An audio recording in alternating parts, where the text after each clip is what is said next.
सबक नंबर 2, जमीन का अंदरूनी हिस्सा। जरा याद कीजिए, पिछली जमात में आपने चट्टानों की किस्में, आतिफिशा और जलजले के बारे में मालूमात हासिल की थी। इस पर मुनसिर चंद सवालात के जवाब दीजिए। जलजला आता है यानी वाकई क्या होता है? आतिशी चट्टानें कैसी बनती हैं? आतिशफिशा किसे कहते हैं? आतिशफिशा फटने में कौन कौन सी चीजें बाहर फेंकी जाती हैं? ये चीजें कौन कौन सी शक्ल में होती है? ये चीजें गर्म होती है या सर्द होती है? अमल कीजिए।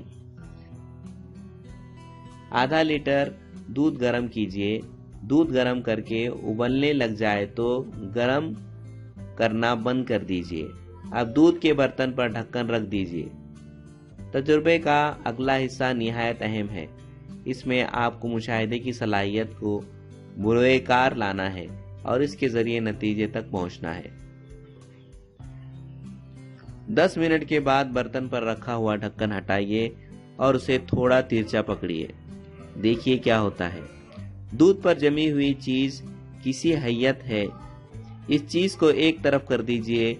दूध पर जमी हुई चीज और दूध की तपिश का फर्क को समझने की कोशिश कीजिए और दर्ज झैल सवाल के जवाब लिखिए। दूध को गर्म करते वक्त वो किस हालत में था? दूध को उबालते वक्त दूध में कौन सी चीज बरामद हो रही थी? बर्तन के ढक्कन पर क्या जमा हो गया था? बताइए, दूध पर जमी हुई शय माय हालत थी या ठोस? वो बर्तन के अंदर दूध के मुकाबले में ठंडी थी या गर्म? ऐसे तजुर्बे और किन किन अशिया पर किए जा सकते हैं? जोग्राफियाई वजाहत। गर्म करने से पहले दूध पूरी तरह माय हालत में था। दूध में उबाल आने के बाद इसमें से भाप बाहर निकल रही थी। कुछ वक्फे के बाद दूध पर गाढ़ी बालाई दिखाई देती है। बालाई अंदर के दूध के मुकाबले में कम गर्म होती है। इस पर से ये बात कही जा सकती है कि बर्तन में बालाई की सतह पहले ठंडी हुई और उसके नीचे का दूध माय की शक्ल में ही गर्म रहा। कुछ ऐसे ही जमीन के ठंडे होने के अमल में हुआ।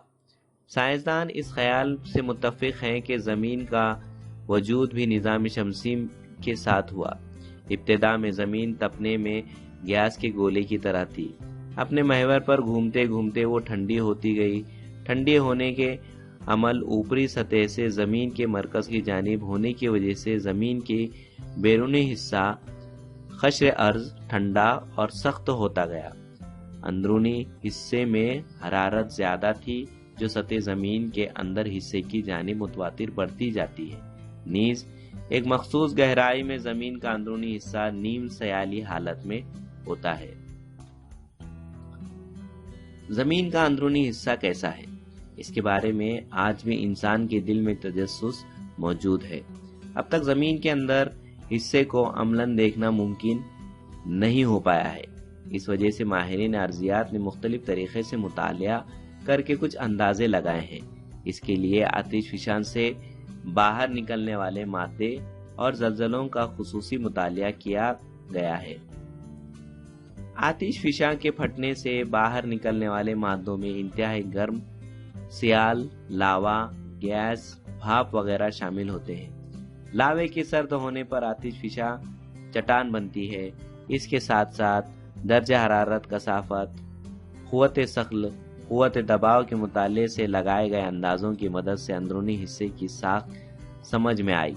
मसलन कान में गहराई में जाने पर दर्जा हरारत में इजाफा पाया गया। आतिशफिशा के फटने से बाहर आने वाला लावा गर्म होता है।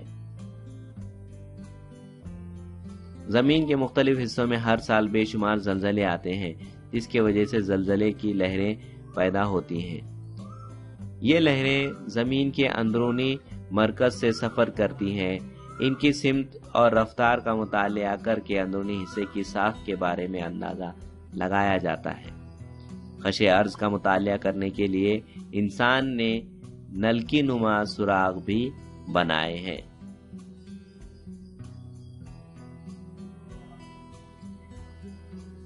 ذرا غور کیجئے، کیا زمین کی ایک جانب گہری سرنگ بنا کر دوسری جانب سے باہر نکل سکیں گے؟